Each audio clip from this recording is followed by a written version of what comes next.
Jake Morrison sat in the back row of the tactical analysis classroom, watching the holographic display show yet another failed battle simulation. The Zentari cadet who had just finished his turn looked confused and frustrated. His carefully planned attack had been crushed within minutes by the computer's defensive program. "Next," called Commander Zethka, his forearms crossing in the traditional Zentari gesture of disappointment. The tall, gray-skinned alien's voice carried the weight of centuries of military experience. "Cadet Morrison, you will attempt the scenario." Jake stood up, feeling the eyes of his classmates on him. The other cadets whispered among themselves. Some were excited to see what the human would do. Others looked annoyed. Jake had been at the Galactic Military Academy for only 6 months, but he had already gained a reputation. He walked to the control station and placed his hands on the interface. The holographic display lit up, showing a space battlefield. Jake's forces were marked in blue, 3 small cruisers and a handful of fighters. The enemy forces glowed red, 2 massive battleships, 6 cruisers, and dozens of fighters. The odds were terrible. "Begin when ready," Commander Zethka said. Jake studied the display for 30 seconds. The other cadets had spent several minutes planning their attacks. Most had tried to match the enemy ship for ship, using standard fleet formations they had learned from their textbooks. All had failed. Jake touched the control panel, and his ships began to move. Instead of forming a battle line, Jake's 3 cruisers split apart and moved in different directions. The fighters scattered like insects, each taking a random path toward the enemy fleet. To the watching cadets, it looked like complete chaos. "What is he doing?" whispered Crix, a Korath cadet whose metallic skin reflected the blue light from the display. "There is no formation, no coordination. His forces will be destroyed separately." But Jake's ships were not moving randomly. The first cruiser engaged the enemy's right flank, firing rapidly and then retreating. The enemy battleships turned to pursue, their massive guns tracking the smaller ship. As they did, Jake's fighters swept in from behind, targeting not the battleships but the smaller cruisers that supported them. The second cruiser appeared on the enemy's left side, repeating the same hit-and-run attack. Now the enemy fleet was split, trying to respond to threats from multiple directions. Their formation began to break apart. "Impossible," muttered Commander Zethka. "The humans' forces are too small to divide the enemy's attention like this." But Jake was not finished. His third cruiser had been moving away from the battle, seemingly retreating. Now it turned and accelerated directly toward the enemy's center. The battleships were too far away to help, still chasing the other cruisers. The remaining enemy cruisers moved to intercept, but they were outnumbered by Jake's fighters, which had regrouped behind them. In less than 10 minutes, Jake's small force had destroyed the enemy fleet. His tactics had turned a hopeless situation into a complete victory. The classroom was silent. Commander Zethka stared at the display, his forearms hanging at his sides. The other cadets looked shocked. "How?" asked Lisa Chun, Jake's closest friend at the academy. The young human woman was brilliant with engineering and technology, but even she could not understand what Jake had just done. The computer program was designed to be unwinnable. It was meant to teach us about accepting defeat with honor. Jake shrugged. "I used their size against them. Big ships are strong, but they are also slow.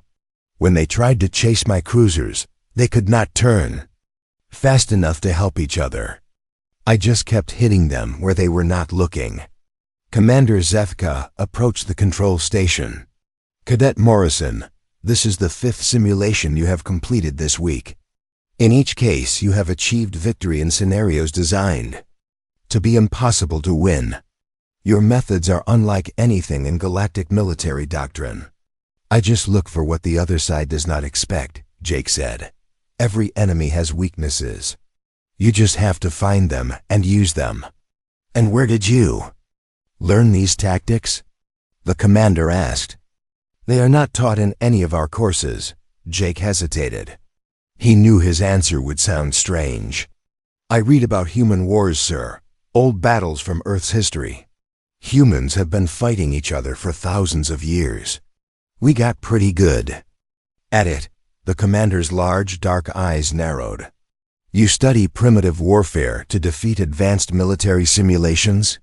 Human warfare is not primitive, Jake said quietly. It is just different. We learned to fight when we did not have advanced technology. We had to be creative. After class, Lisa walked with Jake through the Academy's corridors. The massive station orbited Nexus Prime, and through the transparent walls, they could see the planet's 3 moons rising over the horizon. Jake, you are making the instructors nervous, Lisa said. I heard Commander Zethka talking to the other faculty. They do not understand how you keep winning these simulations. I am just doing what makes sense, Jake replied. When I see a problem, I look for a solution. Is that wrong? No, but your solutions are not like anyone else's. Yesterday, in the space combat exercise, you used your damaged ships as weapons. You crashed them into the enemy fleet. That is not something they teach here. Jake stopped walking and looked out at the stars. Lisa, when humans fought on Earth, we did not have the luxury of following rules. If your enemy was stronger, you found a way to make them weaker. If they had better weapons, you used their weapons against them. If you were outnumbered, you made sure you were not fighting all of them at the same time. But these are just training exercises, Lisa said.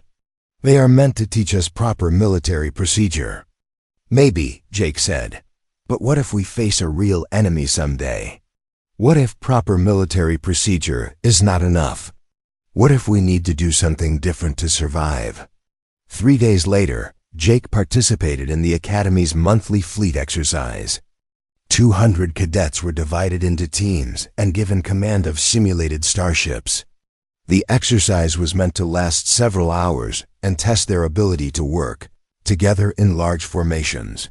Jake's team was assigned to defend a space station from attack. The attacking force outnumbered them 3-1.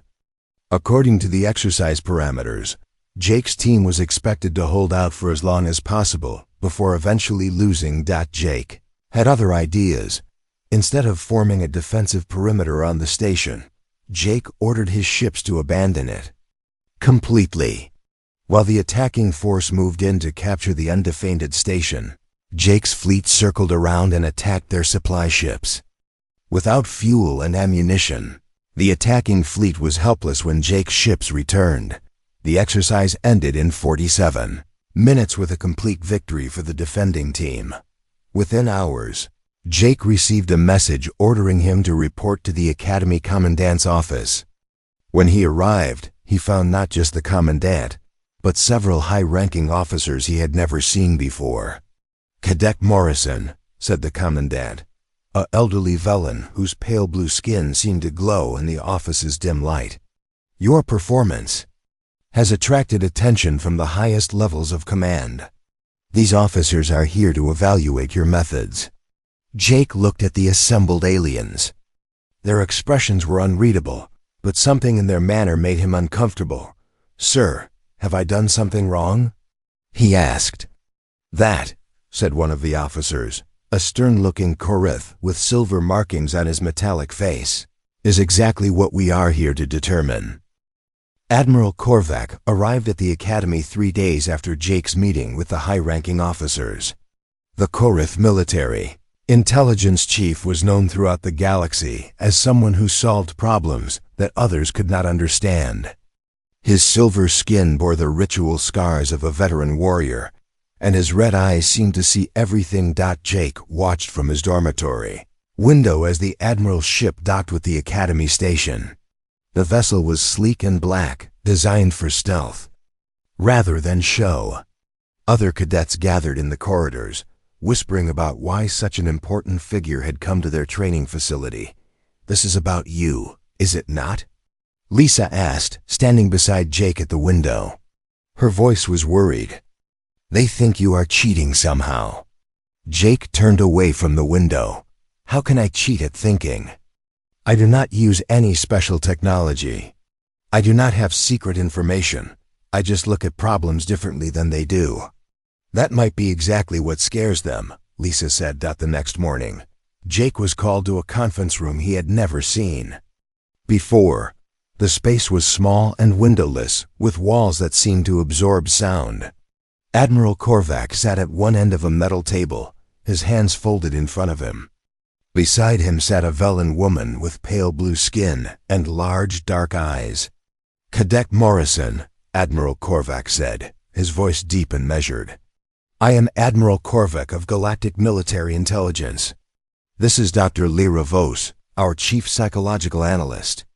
We are here to conduct an evaluation of your performance at this academy.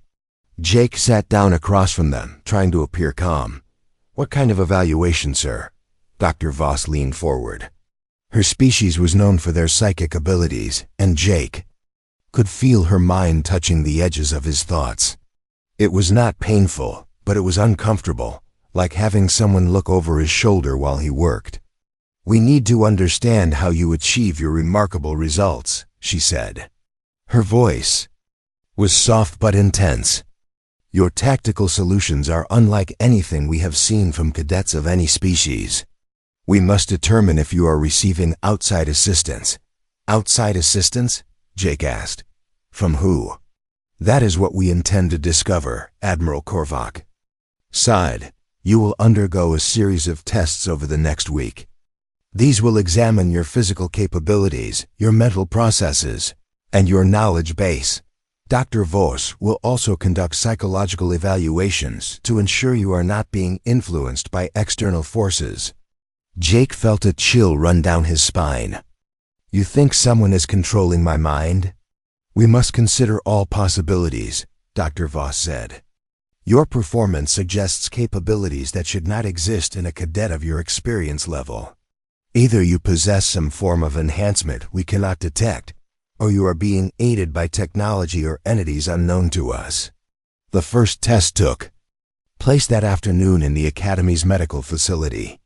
Jake was connected to dozens of sensors that monitored everything from his brain activity to his cellular metabolism. He was asked to solve tactical problems while the machines recorded his responses. Dr. Vos watched the readouts carefully, searching for anything unusual. Jake's heart rate remained steady. His brain waves showed normal patterns for concentration and problem solving. There were no signs of external neural interfaces or psychic manipulation. Curious, she murmured as Jake completed another impossible scenario in record time. His biological responses are completely normal for a human under mild stress. There are no indicators of technological enhancement. The second day brought physical tests. Jake ran on treadmills, lifted weights, and completed obstacle courses while alien scientists measured his performance. They found that he was fit and healthy, but nothing exceptional. His reflexes were good but not superhuman. His strength was average for a human his age and size. Perhaps the enhancement is not physical, suggested one of the technicians, a young Korath with copper-colored skin. Maybe it is purely mental, Dr. Vos nodded. Tomorrow we will conduct deep psychological scans. If there is any form of mental manipulation or hidden knowledge, we will find it. While the tests continued, Jake tried to maintain his normal routine. He attended classes, completed assignments, and spent time with Lisa in the Academy's recreation areas. But he could feel the eyes of the investigation team on him constantly.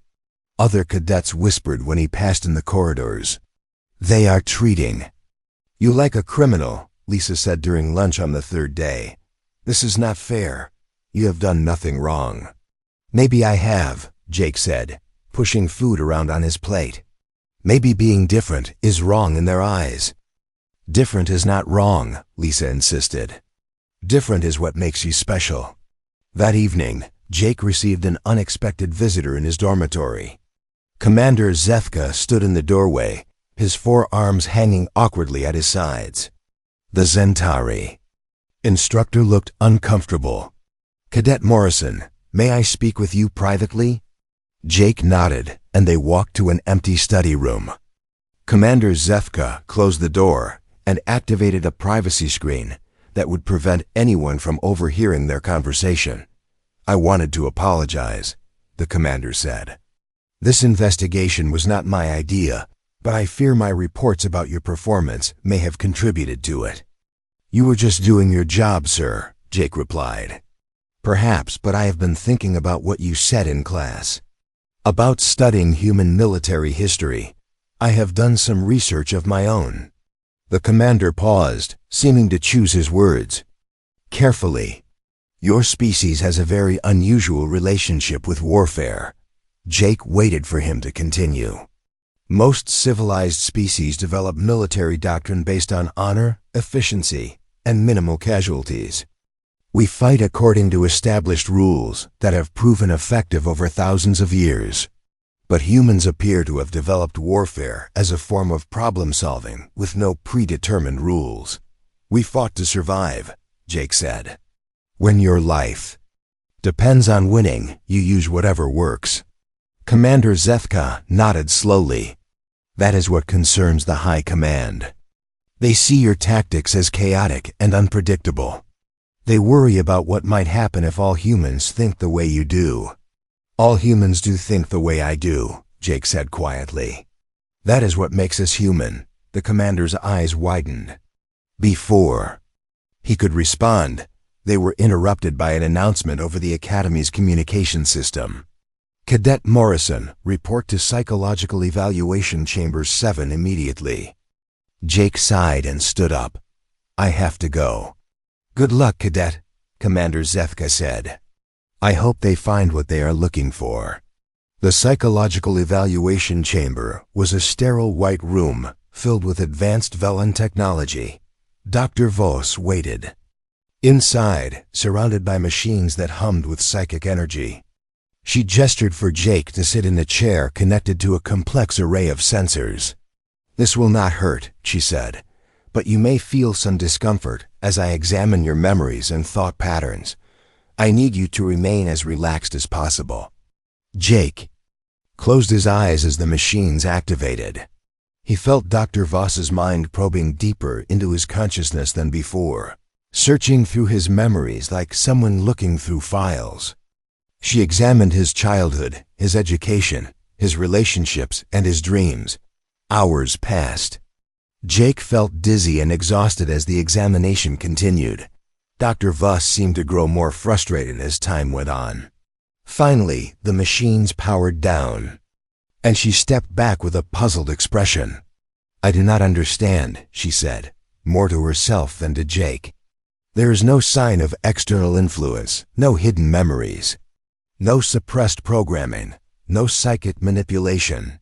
She looked at Jake with something that might have been fear. You are exactly what you appear to be. Is that bad? Jake asked. Dr. Vos did not answer immediately. She stared at her instruments as if they had betrayed her. When she finally spoke, her voice was troubled. Cadet Morrison, in 30 years of psychological analysis, I have never encountered a mind quite like yours. You think in patterns that are completely alien to every other species I have studied. Your problem-solving methods follow no logical framework that I can identify. It is as if your brain operates according to entirely different rules. Different how? You see solutions where others see only problems. You find opportunities in situations that should offer none. Most disturbing of all, you do this instinctively, without conscious effort. Dr. Voss gathered her equipment with shaking hands. I need to speak with Admiral Korvac immediately. Jake was escorted back to his dormitory by Academy security. As he walked through the corridors, he noticed that other cadets avoided making eye contact with him. Word of the investigation had spread throughout the Academy, and rumors were growing. Wilder by the day, Lisa was waiting in his room when he arrived. How did it go? She asked. Jake sat heavily on his bed. I think I scared her. What do you mean? She looked at my mind and found exactly what she was afraid of finding, Jake said. A human who thinks like a human. Outside his window, Admiral Korvac's ship remained docked with the Academy station. Jake had a feeling that the investigation was far from over. In fact, he suspected it was just beginning. Admiral Korvac called an emergency meeting the morning after Dr. Voss completed her psychological evaluation of Jake. The conference room was filled with the Academy's senior staff and several high-ranking officers who had arrived on ships during the night. Jake sat at one end of the long table, feeling like he was on trial. "Cadet Morrison," Admiral Korvac began, his red eyes fixed on Jake's face. "We have completed our investigation of your abilities. Our tests have found no evidence of technological enhancement, genetic modification, or external influence. This leaves us with a disturbing conclusion." Jake remained silent, waiting for the Admiral to continue. "You appear to be operating at your natural capacity as a human being. If this is true, it raises serious questions about your species and their integration into galactic military structures." Commander Zethka shifted uncomfortably in his chair. "Admiral, with respect, perhaps Cadet Morrison is simply an exceptional individual. Every species produces remarkable individuals from time to time. Double quotes. Dr. Voss shook her head. "My analysis suggests otherwise. His thought patterns are not unique among humans. They are simply human. What we are seeing is not exceptional human performance, but typical human military thinking." "Explain," Admiral Korvac ordered. Jake looked around the room at the assembled alien officers. Their faces showed confusion, concern, and in some cases fear. He realized that they genuinely did not understand what made him different.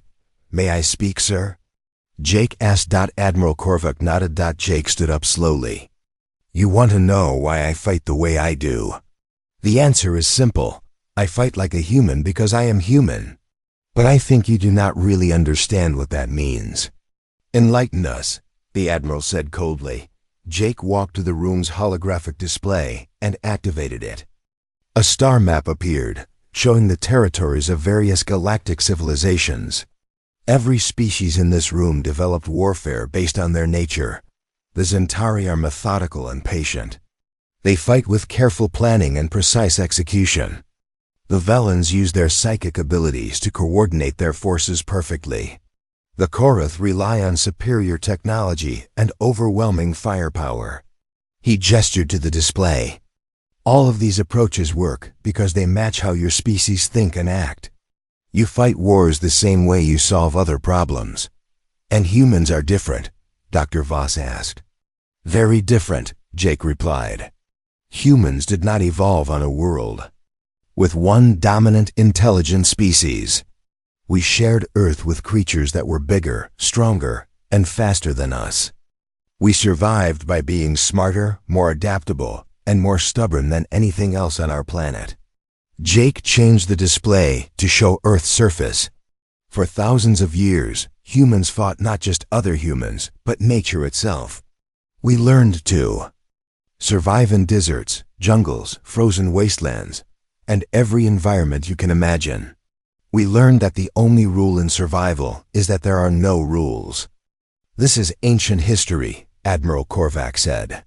"Modern humans are civilized." "Modern humans carry the same instincts," Jake replied. "When I look at a tactical problem, I do not see established doctrine. I see a puzzle that needs solving. When you tell me the odds are impossible, my brain starts looking for ways to change the odds." Jake turned back to face the assembled officers. "Let me show you what I mean. Commander Zethka, you have studied human military history for your research. Tell them about the Battle of Thermopylae." The Zentari commander looked surprised to be called upon. "It was an ancient Greek battle. 300 Spartan warriors held off thousands of Persian soldiers by using a narrow mountain pass to negate the enemy's numerical advantage." "Exactly," Jake said. "The Spartans turned their weakness into strength.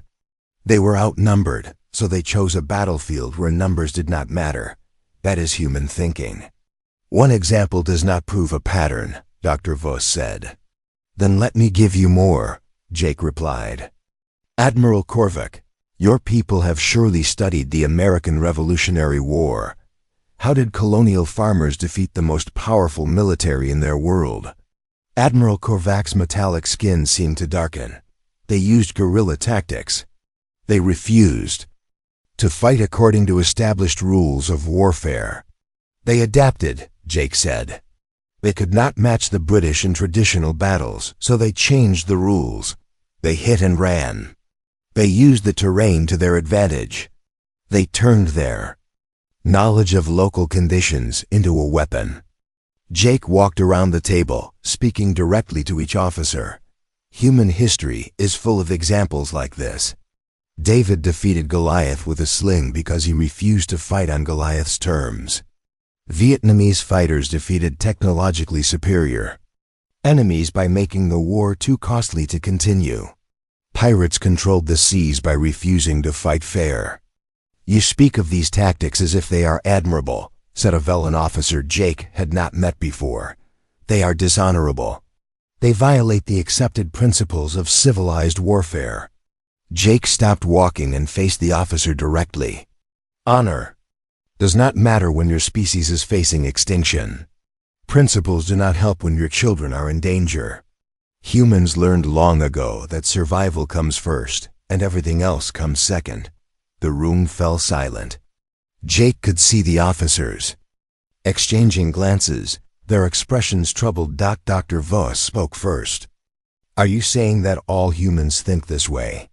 I am saying that all humans can think this way when they need to, Jake replied. It is built into us. We are survivors. We adapt, we overcome. That is what makes us human. Admiral Korvac stood up abruptly. This is exactly what concerns the High Command. If human military thinking is fundamentally different from galactic norms, how can we integrate your species into our defense forces? Maybe the question is not how to integrate us, Jake said quietly. Maybe the question is whether you want to integrate us at all. The Admiral's red eyes flashed with anger. Are you threatening us, Cadet? No, sir, Jake replied. I am just pointing out that you asked me here to explain why I fight the way I do. The answer is that I fight like a human. If that makes you uncomfortable, then maybe humans do not belong in your military. Commander Zefka cleared his throat. Admiral, if I may. Cadet Morrison has raised an interesting point. Perhaps we have been approaching this incorrectly. Instead of trying to make human cadets conform to our doctrine, maybe we should learn from their approach. Learn from them? Dr. Voss looked shocked. Their methods are chaotic and unpredictable. Their methods are effective, Commander Zefka replied. In every simulation, in every exercise, Cadet Morrison has achieved results that our best tactical computers said were impossible. Perhaps chaos and unpredictability are advantages, not weaknesses. Admiral Korvac began pacing behind his chair. If we accept human tactical thinking as legitimate, it changes everything. Our entire military structure is based on predictable, coordinated responses. Human tactics could disrupt thousands of years of established doctrine. Only if humans are your enemies, Jake pointed out. If humans are your allies, their tactical thinking becomes your advantage. But can we control it? Dr. Voss asked. Can we direct human tactical innovation toward our objectives? Jake shook his head. You cannot control human thinking any more than you can control the weather. You can only point us in a direction and let us find our own way to the target. Admiral Korvac stopped pacing and stared at Jake for a long moment. Cadet Morrison, I want you to answer one question honestly. In your opinion, are humans ready to take their place as equals in galactic military affairs? Jake considered the question carefully before answering. Admiral, humans have been ready since the day we first looked up at the stars and decided we wanted to go there. What I think you are really asking is whether the galaxy is ready for humans. The Admiral's expression was unreadable. And what is your answer to that question? Jake looked around the room at the assembled officers. Their faces showed uncertainty, concern, and something that might have been fear. "I think you are about to find out." Admiral Korvac closed the meeting without another word. As the officers filed out of the room, Jake remained seated, wondering what he had just set in motion. Lisa appeared at his side as the last of the alien officials left the room. "How do you think that went?"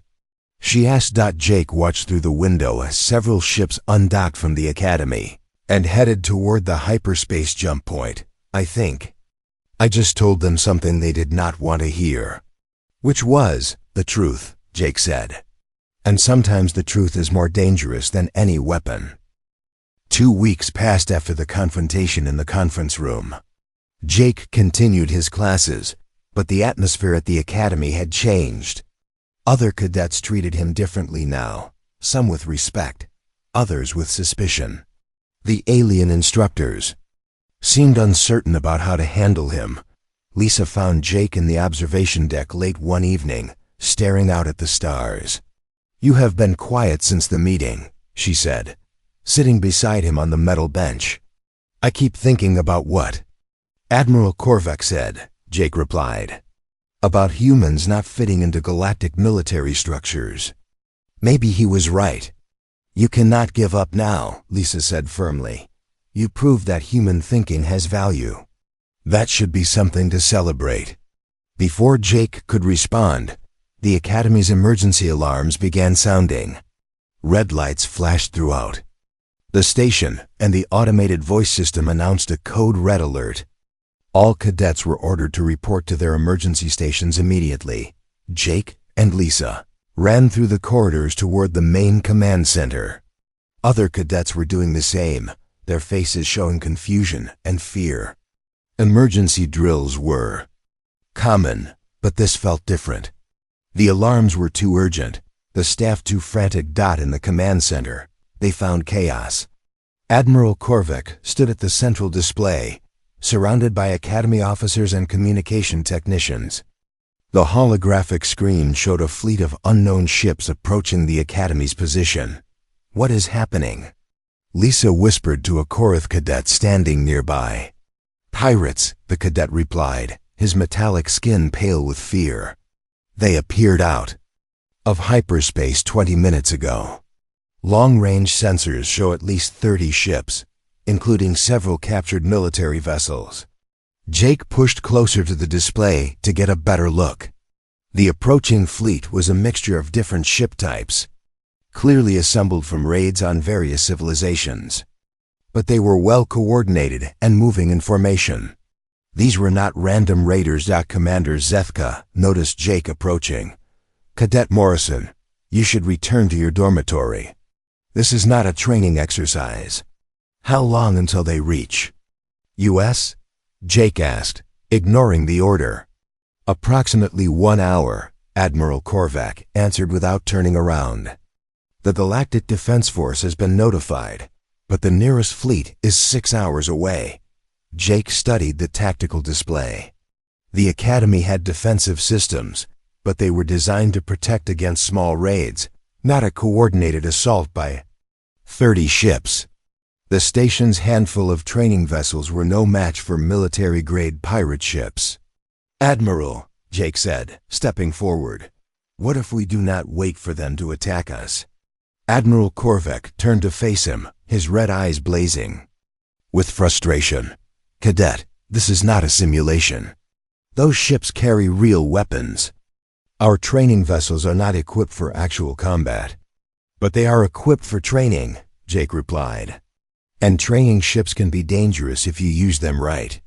Dr. Voss, who had been monitoring communications, looked up from her station. "Cadet Morrison, the enemy fleet outnumbers our training squadron 5-1. Any conventional attack would be suicide." "Then we do not attack conventionally," Jake said. He walked to the tactical display and began highlighting different areas. "Look at their formation. They are approaching in a standard assault pattern, expecting us to defend the station."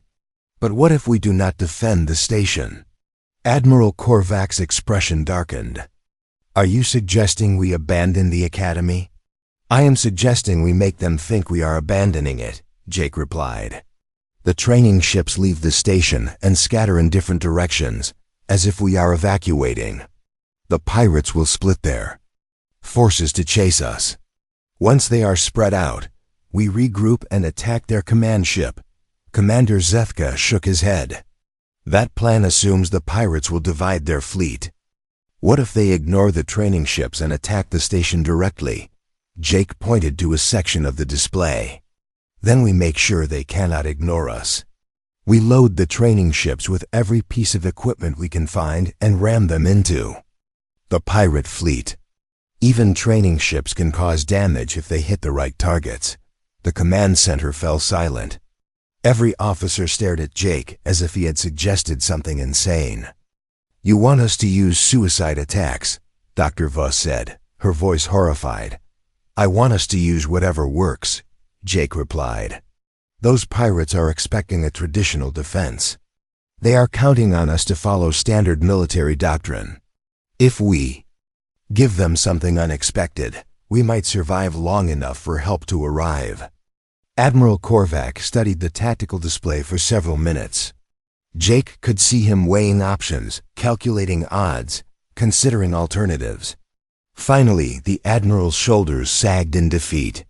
All conventional responses result in the destruction of this academy and everyone on it, he said quietly.